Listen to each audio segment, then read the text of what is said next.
আমার ভাইরা, হযরতে ফরিদ উদ্দীন গঞ্জে শকর রহমাতুল্লাহ আলাইহি এতিম ছেলে, 7 বছর বয়স হয়ে গেল।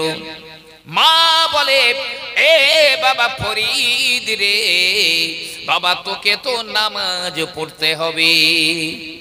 7 বছর বয়স, ফরিদ নামাজ পড়। বলছে মা, নামাজ পড়লে কি হবে?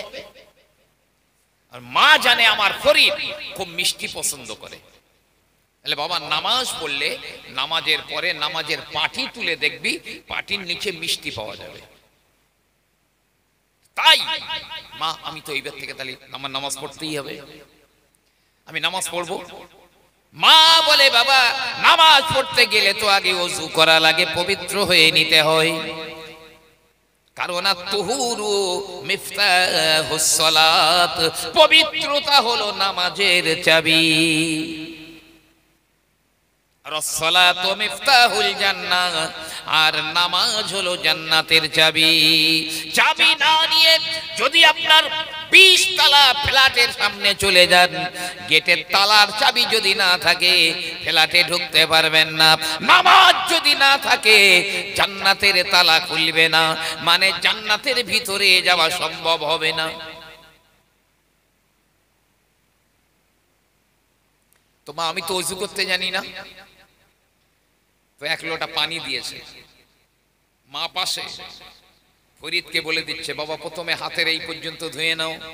হাত ধুয়েছে, 3 বার কুলি করে নাও নিয়েছে, 3 বার নাকে পানি দাও দিয়েছে, মুখ ধুয়ে নাও ধুয়েছে, হাতের কোনোই ধুয়েছে, মুসাফা করো এমন করে দেখিয়ে দিচ্ছে। শেষ বেলায় পায়ের গিরো পর্যন্ত ধুয়ে নাও ধুয়ে নিয়েছে। বলে বাবা এইটাই হলো ওযু। 7 বছর বয়স, তো জানে না। মা ওযু শিখিয়ে দিয়েছে। নামাজের মুসল্লা আগে থেকেই তো বিছানো ছিল, মা বিছিয়ে দিয়েছে। ফরিদ নামাজের পাটিতে দাঁড়িয়ে যায়। মা বলে, বাবা এই রকম করে তাকবীরে তাহরিমা করো, এই বলো এই বলো, এই রকম করো এই রকম করো। নামাজের তরতিব গুলো এক এক করে মা বলে দেয়, আর ফরিদ মায়ের বলার সঙ্গে সঙ্গে নামাজ পড়ে নেয়। এখন নামাজ পড়া হয়ে গেল, মা সব বলে দিয়েছে। বলছে বাবা নামাজ তো পড়া হয়ে গেল, এখন দেখো মিষ্টি পাওয়া যায় কিনা। নামাজের পাটি তুলে দেখছে মিষ্টি।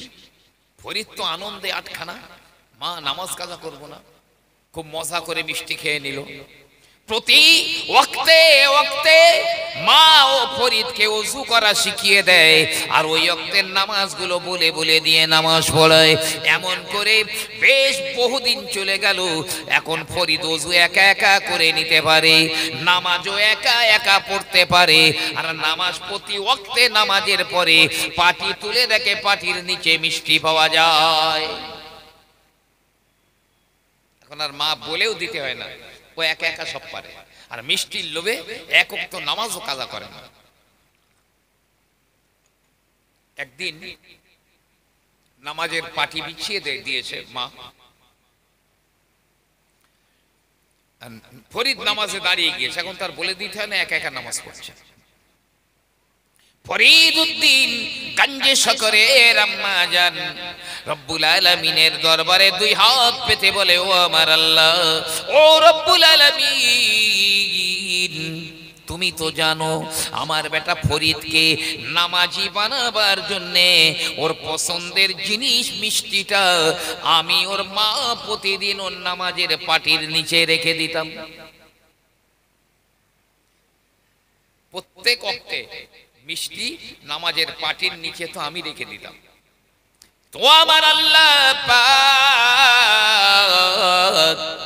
আজ আমি একেবারে নিঃস্ব, কিছু নেই আমার হাতে, মিষ্টি কিনবার পয়সা নাই, ঘরেও মিষ্টি নাই। আজ আমি ফরিদের নামাজের মুসল্লার নিচে মিষ্টি রেখে দিতে পারি না।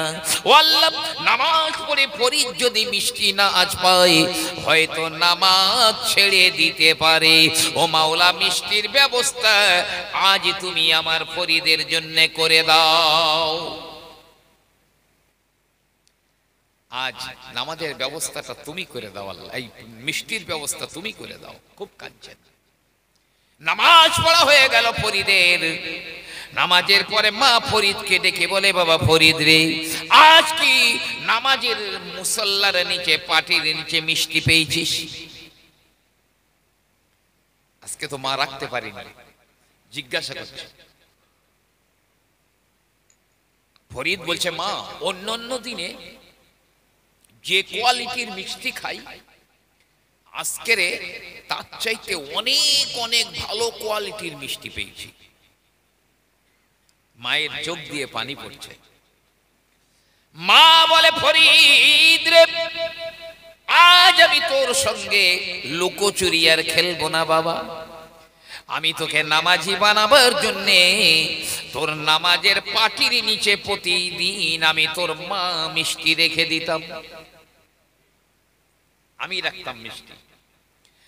আজ আমি মিষ্টি রাখতে পারি না। আজ তোর নামাজের পাটির নিচে মিষ্টি কে দিয়েছে জানিস? যে আল্লাহ রাব্বুল আলামিনের জন্য তুই নামাজ পড়িস, ওই আমার আল্লাহ রাব্বুল আলামিন তোর জন্য জান্নাতি মিষ্টির ব্যবস্থা নামাজের পাটির নিচে করে দিয়েছে। ফরিদ বলে, আম্মা জান, তাই যদি হয় কোনদিন আর ফরিদের নামাজের পাটির নিচে মিষ্টি রাখতে হবে না। আমি ফরিদ আর কোনদিন জীবনে নামাজ কাজা করব না। এক মায়ের শিক্ষা 100 স্কুল মাস্টার চাইতেও মায়ের ভূমিকা বেশি সন্তানের উপরে। খোলাপতায়, বসিরহাটের আগে খোলাপতায় দরগাপুরি সাহেব বজলুর রহমান দরগাপুরি সাহেব রহমাতুল্লাহ আলাইহি শুয়ে রয়েছেন। মায়ের কাছে এসেছে দুপুরের পরে। মা ভাত দাও। মা বলছে, জোহরের নামাজ পড়েছিস? বলছে, না, জোহরের নামাজ পড়া হয়নি।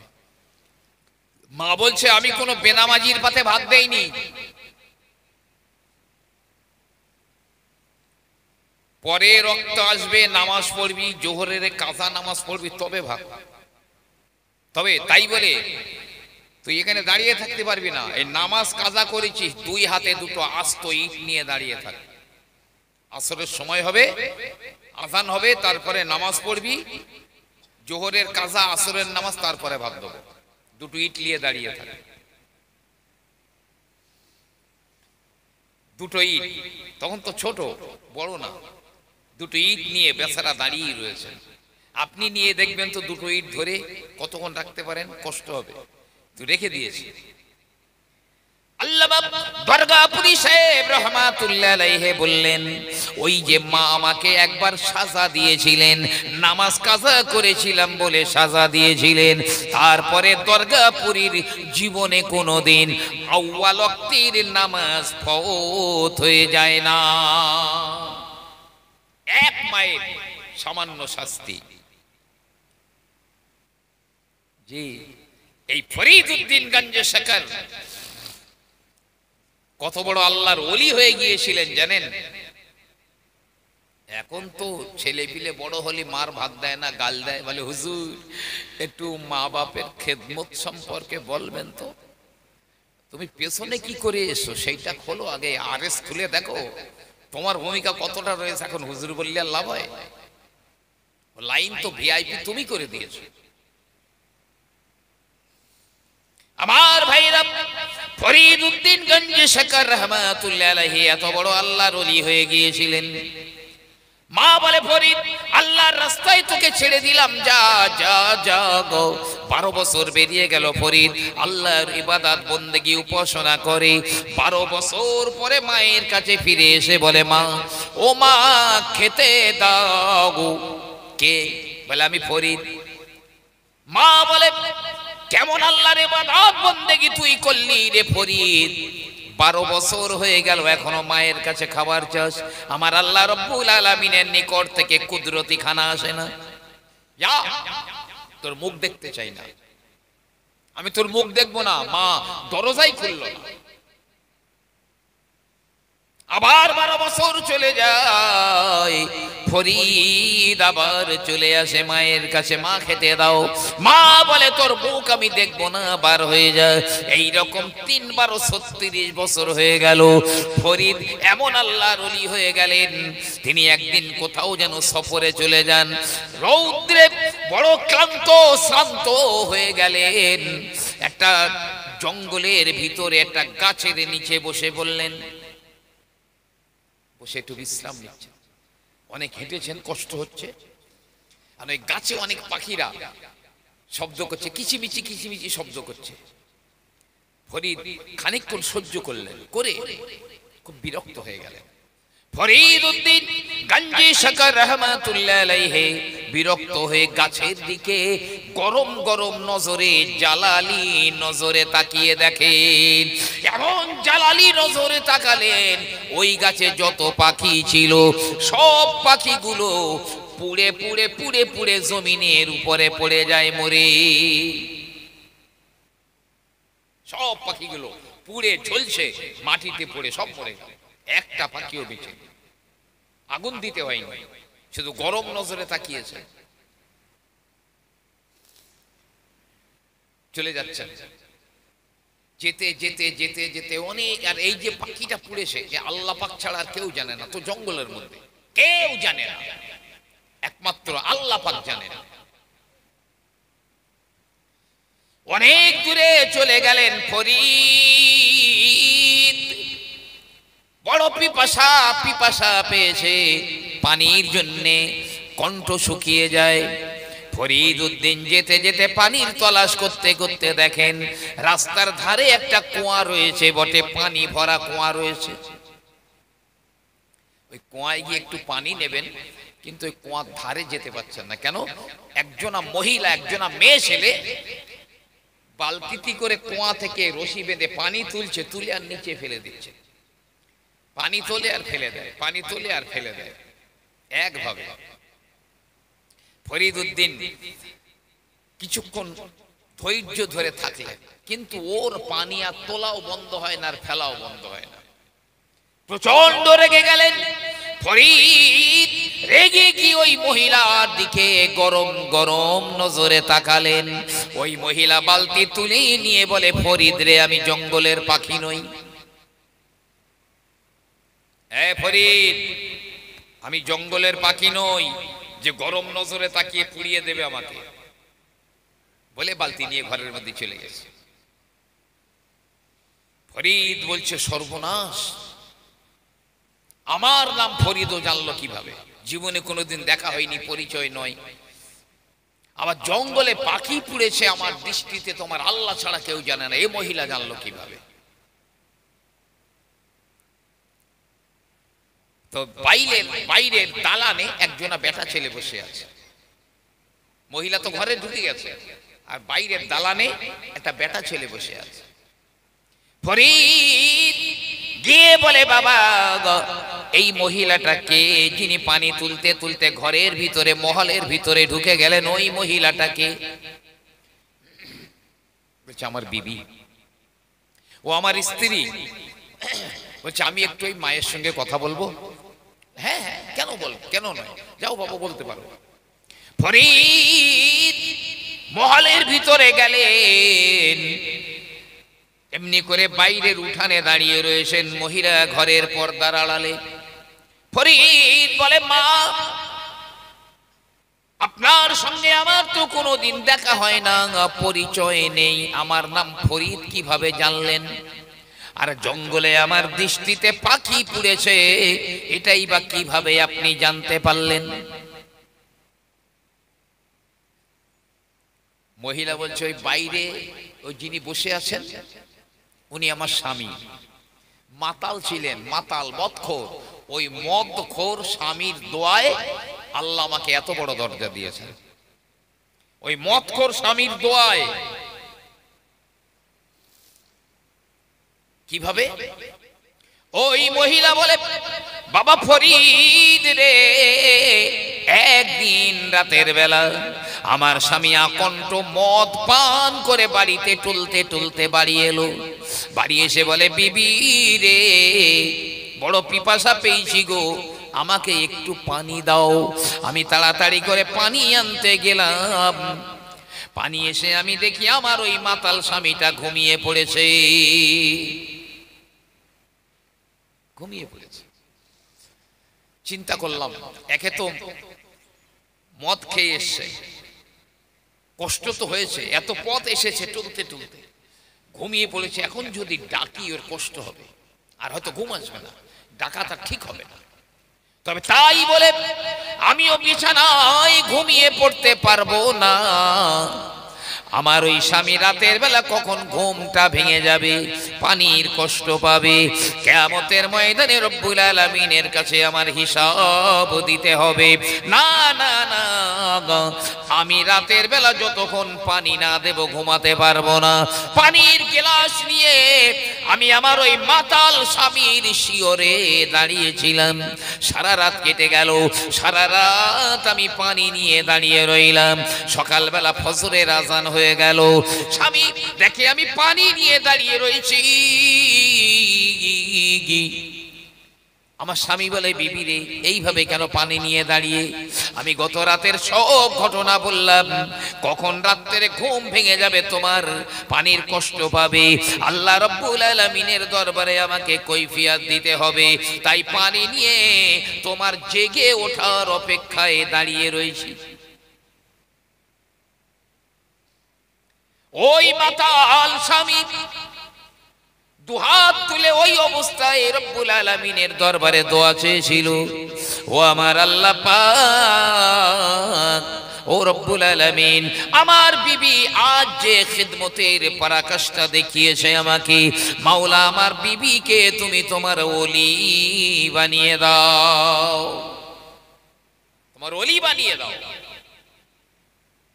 ওই মাতাল স্বামীর দোয়ায় আল্লাহ আমাকে এত বড় দরজা দিয়েছেন। ও মায়েরা, ও বেটিরা, আমার রাসূলুল্লাহ বললেন, ও দুনিয়ার মেয়েরা, তুমি নফল রোজা রেখে দিয়েছো।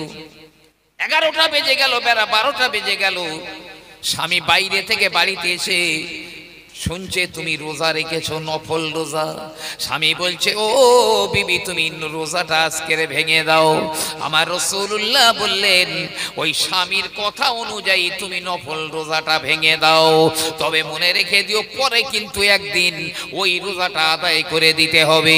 কারণ কোন নফল কাজের নিয়ত যদি কেউ করে, ওই কাজটা আদায় করে দেওয়া ওয়াজিব হয়ে যায়।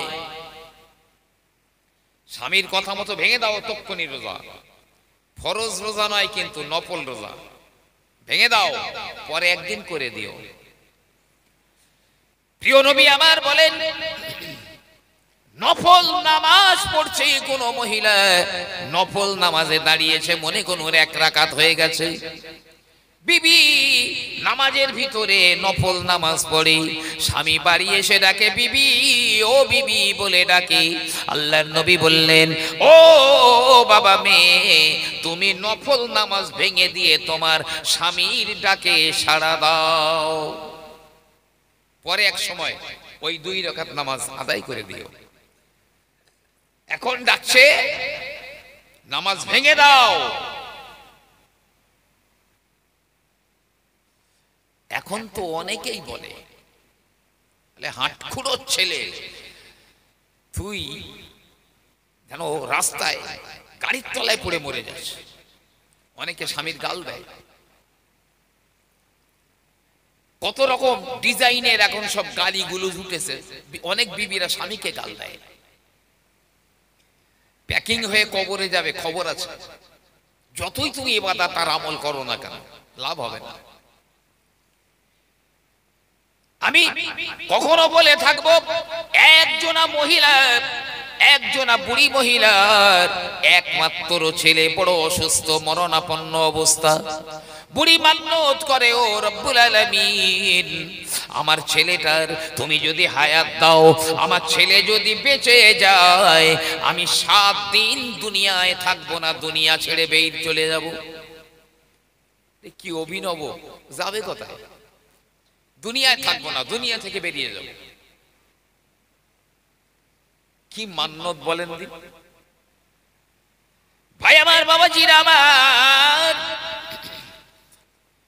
আল্লাহ ওই মহিলার বেটাটাকে সুস্থ করে দিলেন, সুস্থ হয়ে গেল ছেলে।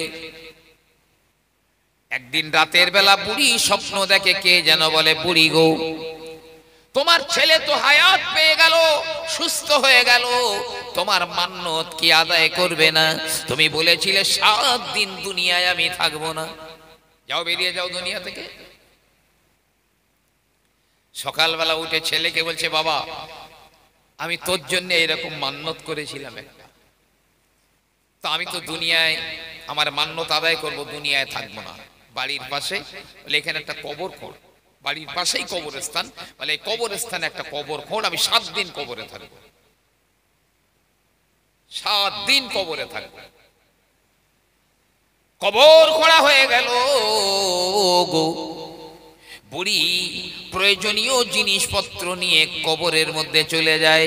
বেটা 7 দিনের আগে যেন আমার কবর খুঁড়বে না, 7 দিন পরে কবর খুঁড়বে। কবর দিয়ে, কবরের উপরে তক্তা চাপা দিয়ে, এই কিছু এটা ওটা চাপা দিয়েছে একদম। বুড়ি কবরের ভিতরে চলে গিয়ে দেখে ঘোর অন্ধকার। বুড়ি বলে, মাওলা গো, আমার মান্যত আদায় করবার জন্যে আমি দুনিয়া ছেড়ে চলে এসেছি। ও মাওলা, আমি আমার মান্যত আদায়ের জন্য এলাম, বাকি যত বিপদ আপদ তুমি দূর করে দাও। বুড়ি দেখছে কবরের দেয়ালে ছোট্ট একটা ছিদ্র হয়ে গেছে, ছিদ্র দিয়ে দেখছে ওই পাশে আলোয় ঝলমল ঝলমল করছে। আস্তে আস্তে করে ছিদ্রটা বড় হতে হতে হতে পুরো এক সাইডের দেয়াল পুরো খুলে গিয়েছে। বুড়ি দেখছে কি মনোরম সুন্দর একটা বাগান, যা কল্পনার ভিতরেও আনা যায় না। আর ওই বাগানের মধ্যে একটা কুয়া রয়েছে, কুয়া, কুয়ার উপরি ভাগটা সোনা দিয়ে বাঁধানো, সুন্দর করে পুরো সোনা দিয়ে বাঁধানো। আর ওই কুয়ার উপরে 2 দিকে 2টো মহিলা বসে আছে, মেয়ে ছেলে বসে আছে। ওই মেয়ে ছেলে 2টো বুড়িকে ডাকছে, এসো এসো বুড়িমা, এসো আমাদের কাছে এসো।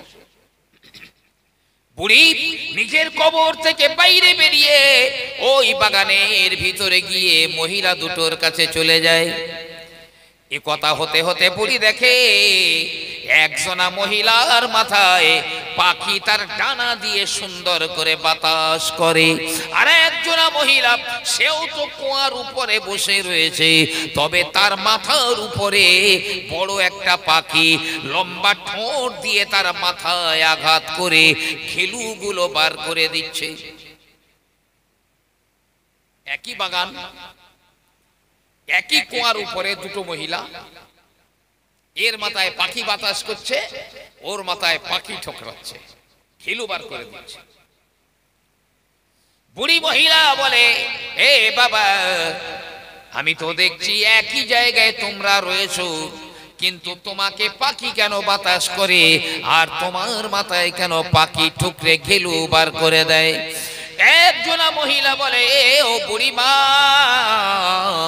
আমি যখন দুনিয়ার বুকে মারা গিয়েছিলাম, আমার স্বামী বেঁচে ছিল, আমার স্বামী, আমি মরে যাবায় বড় দুঃখ পেয়েছিল, আমার স্বামী আমাকে বড় ভালোবাসতো, আমি তাকে এত খিদমত করতাম, আমার স্বামী আমার উপরে সন্তুষ্ট ছিল গো, যারই কারণে আমার আল্লাহ রব্বুল আলামিন এটা জান্নাতের বাগানে, জান্নাতের বাগানের ভিতরে সোনা দিয়ে বাঁধানো এই কুয়ার উপরে রয়েছি, ওদিকে কিন্তু পাখি তার ডানা দিয়ে বাতাস করে। আর তুমি,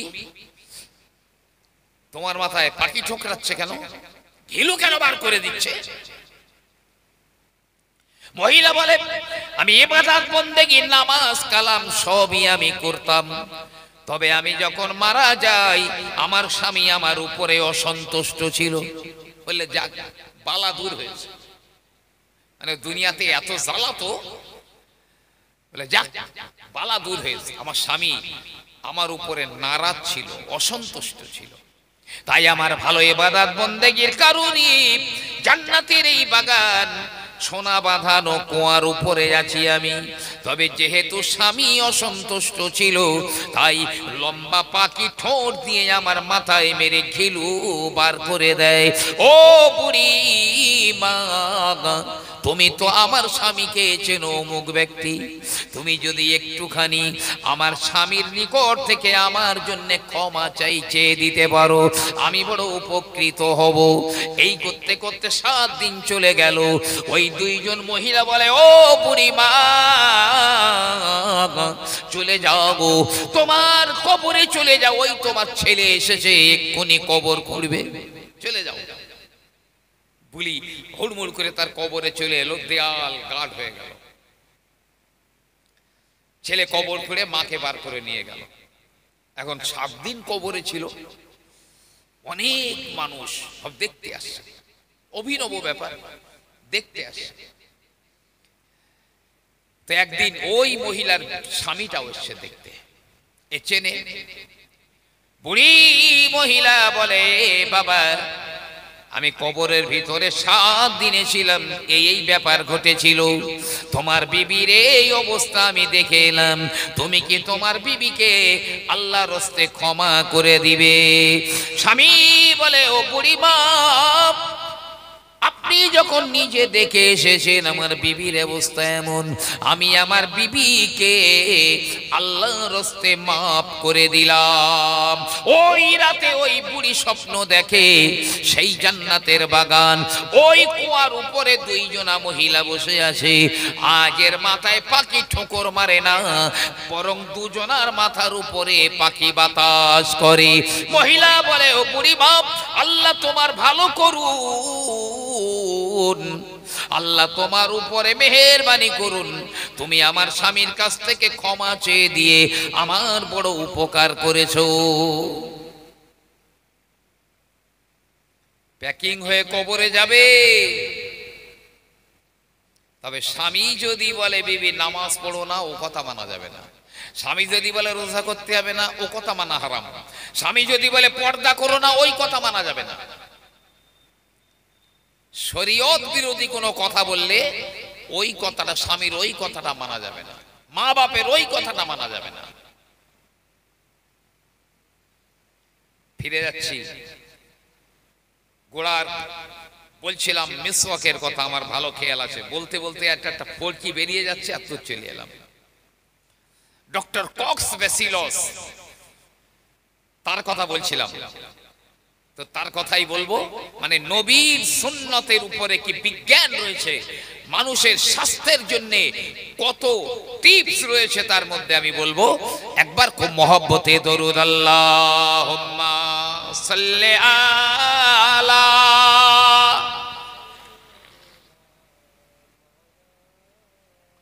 ওয়ালা আলি সাইয়্যিদিনা। अपने आंखों से देखा नहीं है मगर,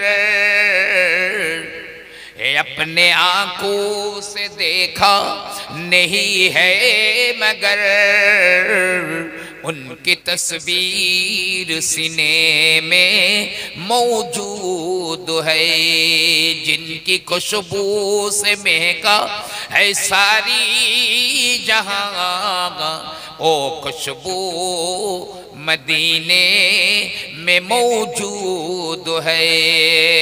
अल्लाहुम्मा सल्ले आला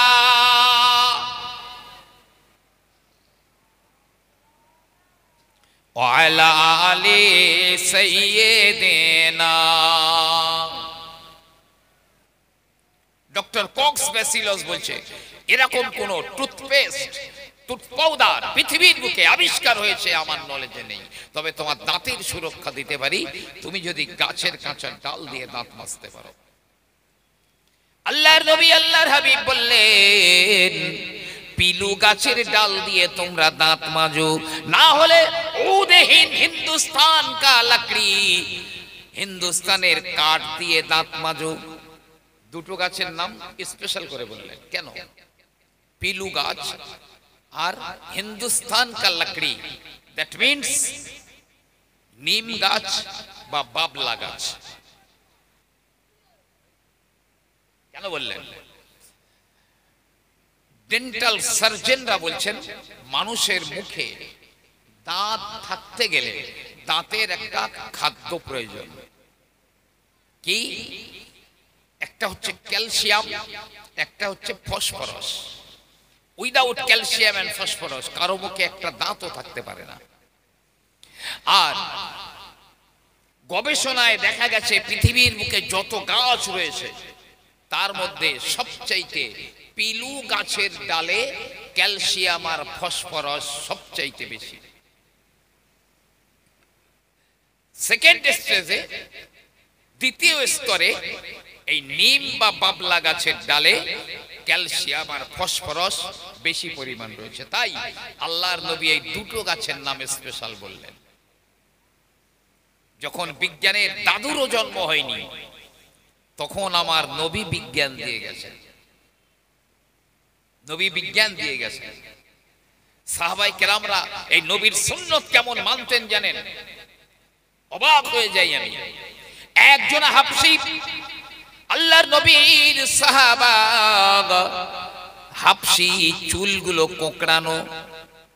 হাবশীদের চুল অধিকাংশ কোঁকড়ানো, সোজা হয় না। আর এই হাবশী সাহাবা নবীর সব সুন্নত গুলো মেনে চলে, কিন্তু আল্লাহর নবী মাথার মাঝখান দিয়ে সিঁথি কাটতেন। নবীর বাবুরি চুল ছিল, তাই মাথার মাঝখান দিয়ে তিনি সিঁথি কাটতেন। হাবশী ওই সাহাবা তিনি বলেন, আমি এত চেষ্টা করি নবীর এই সুন্নতটা আদায় করার জন্য, কিন্তু মাঝখান দিয়ে সিঁথি বার করতে পারি না। একটা সুন্নত বাদ পড়ে যাবে, খুব আফসোস করতেন। তিনি বললেন, না, যে কোনো মূল্যে নবীর সুন্নত আমাকে পালন করতেই হবে, মাঝে দিয়ে আমার সিঁথি বার করতেই হবে। কি করলেন? লোহার একটা টুকরা নিয়েছেন, লোহার রড জাতীয় কোনো একটা জিনিস নিয়ে ওটাকে আগুনের ভিতর দিয়ে গরম করে নিয়েছেন, লাল করে নিয়েছেন। তারপর ওই রডটা দিয়ে, আগুনে লাল করা রড দিয়ে মাথার মাঝখান দিয়ে একটা দাগ মেরে দিয়েছেন। মাথার মাঝখান দিয়ে সিঁথি বেরিয়ে গেল। ওই সাহাবাটা বড় আনন্দ করে, আলহামদুলিল্লাহ, আজ আমার রাসূলুল্লাহ আমার মাহবুবের এই সুন্নতটাও আমার আদায় হয়ে গেল। আর মুসলমান নবীর সুন্নতের গলার উপরে পা দিয়ে হাঁটছে। আল্লাহ কি তোমার পীড়িত করবেন না কাফেরদের লিলিয়ে দেবেন? যা, ওদের উপরে অত্যাচার কর। কোন একজন সাহাবা উটের উপর করে তিনি যাচ্ছেন, পিছনে অনেক লোক আছে, সঙ্গীরা আছে। রাস্তায় যেতে যেতে যেতে যেতে এক জায়গায় মাথাটা এরকম নিচু করে গেলেন। যেন এই একটা রড আছে, আমি যদি বলি ওই দিক যাবো, আমার মাথা নিচু করে যেতে হবে, ঠিক ওই রকম নিচু করে ওই ধারে গেলেন, অথচ উপরে কিচ্ছু নেই। সঙ্গীরা বলে, ও আল্লাহর নবীর সাহাবা, আপনি কেন এই জায়গায় মাথাটা এমন নিচু করে গেলেন? এখানে তো কোনো বাধা নাই, বিঘ্ন নাই, কেন এমন করে মাথা নিচু করে গেলেন? ওই সাহাবা বলে, ও আল্লাহর বান্দারা, একবার আমি আমার প্রিয় মাহবুব আমার রাসূলুল্লাহর সঙ্গে এই পথ দিয়ে যাচ্ছিলাম, আর ওই দিনে এই রাস্তার ধারে বড় একটা গাছ ছিল, আর গাছের একটা ডাল রাস্তার উপরে এমন করেছিল। আমার রাসূলুল্লাহ ডালের নিচে দিয়ে ঠিক এই জায়গাটায় এমন মাথা নিচু করে গিয়েছিলেন।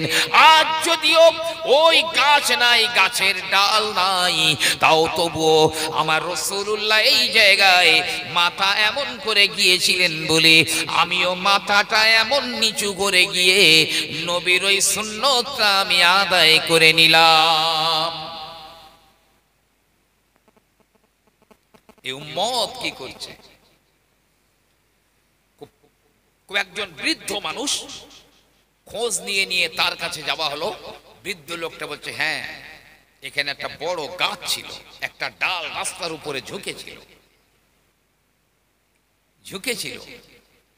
ও ভাইজানেরা, অনুরূপ আর একজন সাহাবা কিছু সঙ্গে নিয়ে রাস্তা দিয়ে হেঁটে হেঁটে যান। হঠাৎ উটের উপর থেকে নিচে নেমে মানুষ প্রস্রাব করার জন্য যেমন বসে, ওই রকম কিছুক্ষণ বসার পরে আবার উটের উপরে উঠে চলে যান। সঙ্গীরা বলে, হুজুর আপনি নামলেন, প্রস্রাব করলেন না, তবে প্রস্রাব করার মতো বসে বসে বসে আবার উঠে কেন চলে যান? ওই সাহাবা বলে, একদা আল্লাহর নবীর সঙ্গে আমি এখান দিয়ে আমরা যাচ্ছিলাম, আমার রাসূলুল্লাহ ওই জায়গাটায় এমন করে কাজায়ে হাজত করেছিলেন, প্রস্রাব করেছিলেন। এই কারণে নবী যেহেতু ওখানে বসেছিলেন প্রস্রাব করার জন্য, তাই আমার প্রস্রাবের প্রয়োজন যদিও নেই, তবুও নবীর সুন্নত আদায় করার জন্য আমি ওইভাবে একটুখানি বসেছিলাম।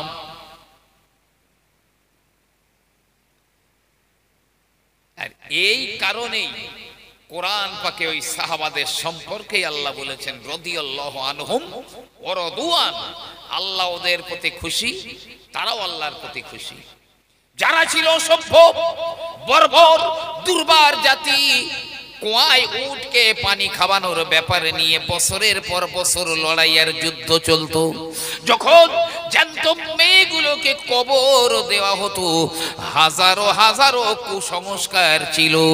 ওই অসভ্য বর্বর মরুচারী বিদুইন দলেরা আমার রাসূলুল্লাহর সুন্নতগুলো যখন মেনে নিল, তারা সোনার মানুষ হয়ে গেলেন। কোরআন কারিমে আমার আল্লাহ পাক তাদের শানেও বলে দিলেন, জি, তাদের শানে আমার আল্লাহ বললেন রাদিয়াল্লাহু আনহুম, আল্লাহ তাদের প্রতি রাজি, সন্তুষ্ট। আমরাও তো মুসলমান, নবীর সুন্নত আমার সঙ্গে সম্পর্ক নেই, গলায় পা দিয়ে চলে যাচ্ছি, আল্লাহ কি চিনি মতন দেখবেন আমাদের?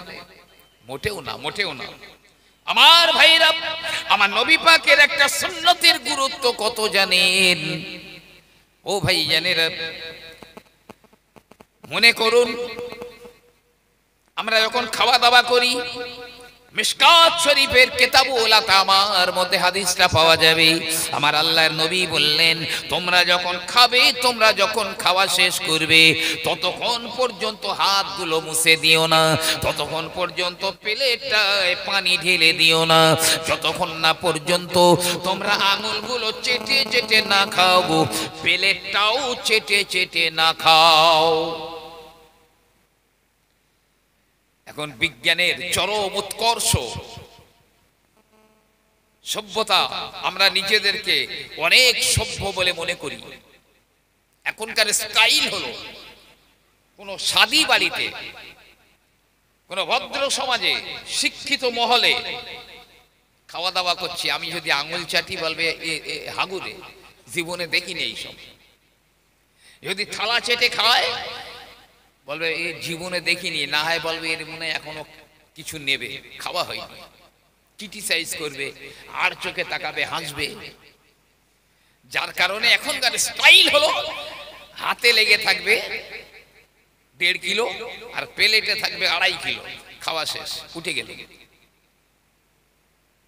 আল্লাহর নবী বলেন, ও সাহাবারা, তুমি যখন প্লেটটা চেটে চেটে খাও, তখন ওই প্লেটটা তোমার জন্য রব্বুল আলামিনের দরবারে দোয়া চায়। ও আমার আল্লাহ পাক, তোমার এই বান্দা বা বান্দি আমাকে যেমন শয়তান থেকে বাঁচালো, তুমি তোমার ওই বান্দাকে জাহান্নামের আগুন থেকে বাঁচাও। ওই প্লেট দোয়া করে, মানে নবী বলছেন খাবার পরে প্লেটে লেগে থাকলো, আমি চেটে খেলাম না, ওটা শয়তান খায়। তো শয়তান খেতে গেলে শয়তানের হাত দিতে হবে প্লেটে, কিন্তু চেটে খেলে শয়তান আর ওতে হাত দিতে পারবে না। তাই প্লেট বলছে, আল্লাহ শয়তান থেকে আমাকে বাঁচালো, তুমি ওকে জাহান্নামের আগুন থেকে বাঁচাও।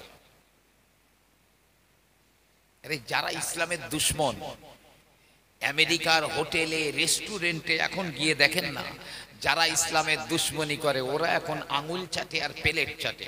দেখি আসেন, না যেতে পারলে খবর নেন, পত্র পত্রিকাতে খবর নেন, জানতে পারবেন ওরা আঙুল আর প্লেট চাটছে এখন। চিকিৎসা বিজ্ঞানীরা বলে খাবার পরে কেউ যদি আঙুল আর প্লেট গুলো চাটাচাটি করে ওর জিভ দিয়ে এক প্রকার লালা বার হয়, চাটবার সময় এক প্রকার রস বার হয়, ওই রসটা ওর হজমের জন্য, ডাইজেস্টের জন্য অত্যন্ত কার্যকরী। এই বিজ্ঞান তখন ছিল, কিন্তু আজ আমরা এমন সভ্য হয়ে গেছি, সেই প্রাচীন বর্বরতার মধ্যযুগ যেন আমাদের ভিতরে ফিরে চলে এসেছে। একদিন কিন্তু কোন জমিদার রেহাই পায়নি আর পাবেও না, কোন নবীও দুনিয়াতে বেঁচে নেই, কোন রসুল নেই, পীর পয়গম্বর ওলি আউলিয়া গৌস কুতুব কেউ নেই। জি, আল্লাহওয়ালাদের সঙ্গে অন্তত বন্ধুত্ব রাখেন। আমার আল্লাহ রাব্বুল আলামিন বললেন, ইয়া আইয়ুহাল্লাযীনা আমানুত্তাকুল্লাহ ওয়া কুনু মা'আস সাদিকিন। রাব্বুল আলামিন বলেন, হে ঈমানদারেরা, তোমরা আল্লাহকে ভয় করো আর সাদিক মানে সিদ্দিকিনদের সঙ্গী হয়ে যাও, সত্যবাদীদের সঙ্গী হয়ে যাও। সত্যবাদীদের সঙ্গী হয়ে যাও। আমি একদম শেষ কথা বলছি, আমি নেমে যাব, শেষ কথা বলছি, আল্লাহওয়ালাদের সঙ্গী হয়ে যান। আল্লাহওয়ালাদের সঙ্গী হলে কুকুর পর্যন্ত জান্নাতি হয়ে যায়। কুকুর, কুকুর, জি, পৃথিবীর একটা কুকুরও জান্নাতে যাবে না, কোন কুকুর জান্নাতে যাবে না, যাবে একটা কুকুর, আসহাবে কাহাবের কুকুর, তার নাম হচ্ছে কিতমির। কিতমির হচ্ছে তার নাম। ওই কুকুরটা জান্নাতে যাবে, তবে কুকুরের চেহারা নিয়ে নয়। কিয়ামতের দিনে ওই কুকুরটাকে আল্লাহ মানুষের চেহারা করে দেবেন। আল্লাহওয়ালাদের সোহবত কুকুরকে মানুষ বানিয়ে দেয়, জান্নাতি বানিয়ে দেয়। অনেক প্রাচীন কালে তারতুস শহরে দাকিয়ানুস বলে এক বাদশা ছিল, জালেম বাদশা দাকিয়ানুস। তো সে সকলকে দিয়ে নিজেকে সেজদা করিয়ে নিত, খোদা দাবি করত। কোন এক যুদ্ধে কোন মুসলিম বাদশাকে হারিয়ে কয়েকজন শাহজাদাকে বন্দী করেছিল, মুসলিম শাহজাদাদের বন্দী করেছিল। তো বাদশা তাদের দিয়ে তার শৌচ কার্য করাতো।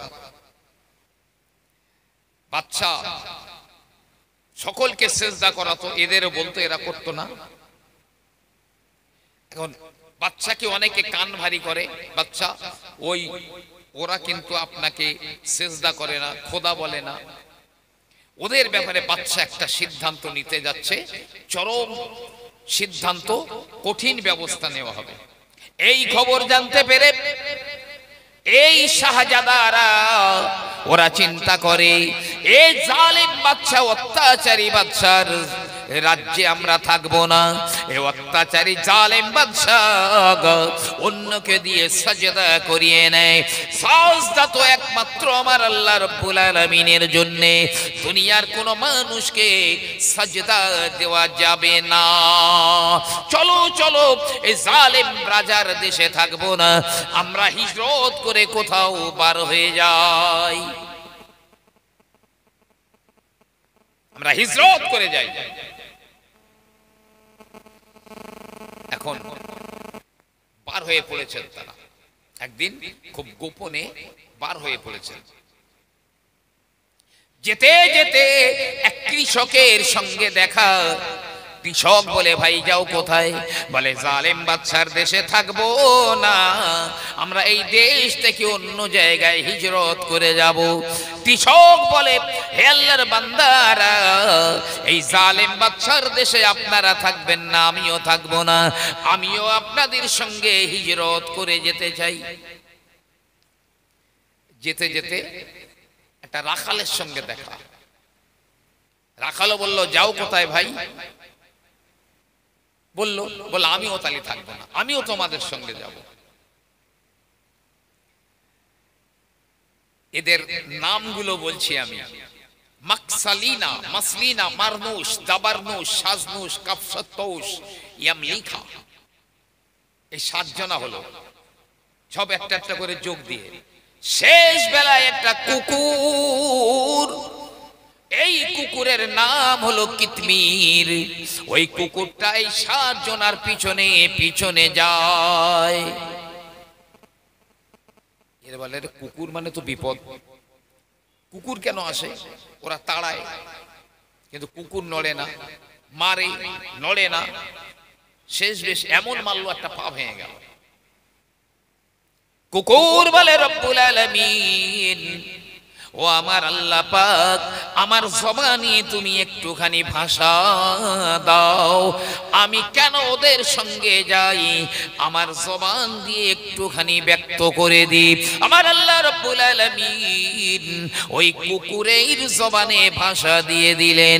কুকুর বলে হে আল্লাহর নেক বান্দারা, আপনারা জালেম বাদশার দেশে থাকবেন না, আমিও কুকুর থাকতে চাই না, আমি এই আল্লাহওয়ালাদের সঙ্গী হতে চাই।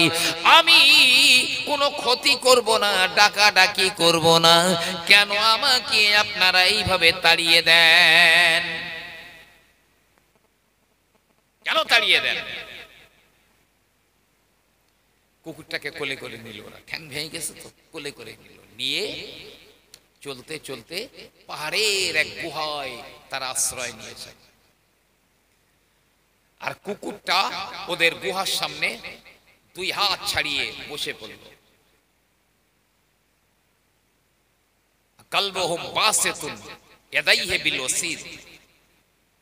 কুকুরটা বসে পড়ল। আমার আল্লাহ রব্বুল আলামিন ওই ভিতরের 7 জনাকে ঘুম পাড়িয়ে দিলেন, ঘুমিয়ে পড়ল।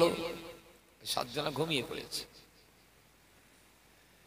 দাকিয়ানুসের লোকেরা এসেছিল, কিন্তু তারা আর খোঁজ পায়নি। 300 বছর ঘুমিয়েছিলেন এরা। পার্শ্ব পরিবর্তন করত, রৌদ্র পড়ত। ওই এখনো আছে কিছু কথা। তো ওই যে কুকুরটা আল্লাহওয়ালাদের সঙ্গী হয়েছিল, কিয়ামতের দিনে আল্লাহওয়ালাদের সঙ্গী হওয়ার জন্য ওই কিতমির নামক কুকুরটাকে মানুষের চেহারা দিয়ে আল্লাহ পাক ওই কুকুরটাকে জান্নাতি বানিয়ে দেবেন।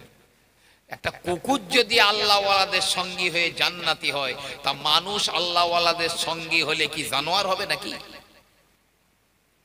সিদ্দিকিনদের সঙ্গী হয়ে যান, কুনু মা'আস সাদিকিন, সিদ্দিকিনদের সাথী হয়ে যান। ইকাল কামিয়াব হবে, আপনার পরকালও কামিয়াব হবে। বিদায় নিচ্ছি। আমার পরবর্তী বক্তা আল্লাহ হযরত মাওলানা মশিউর রহমান সাহেব।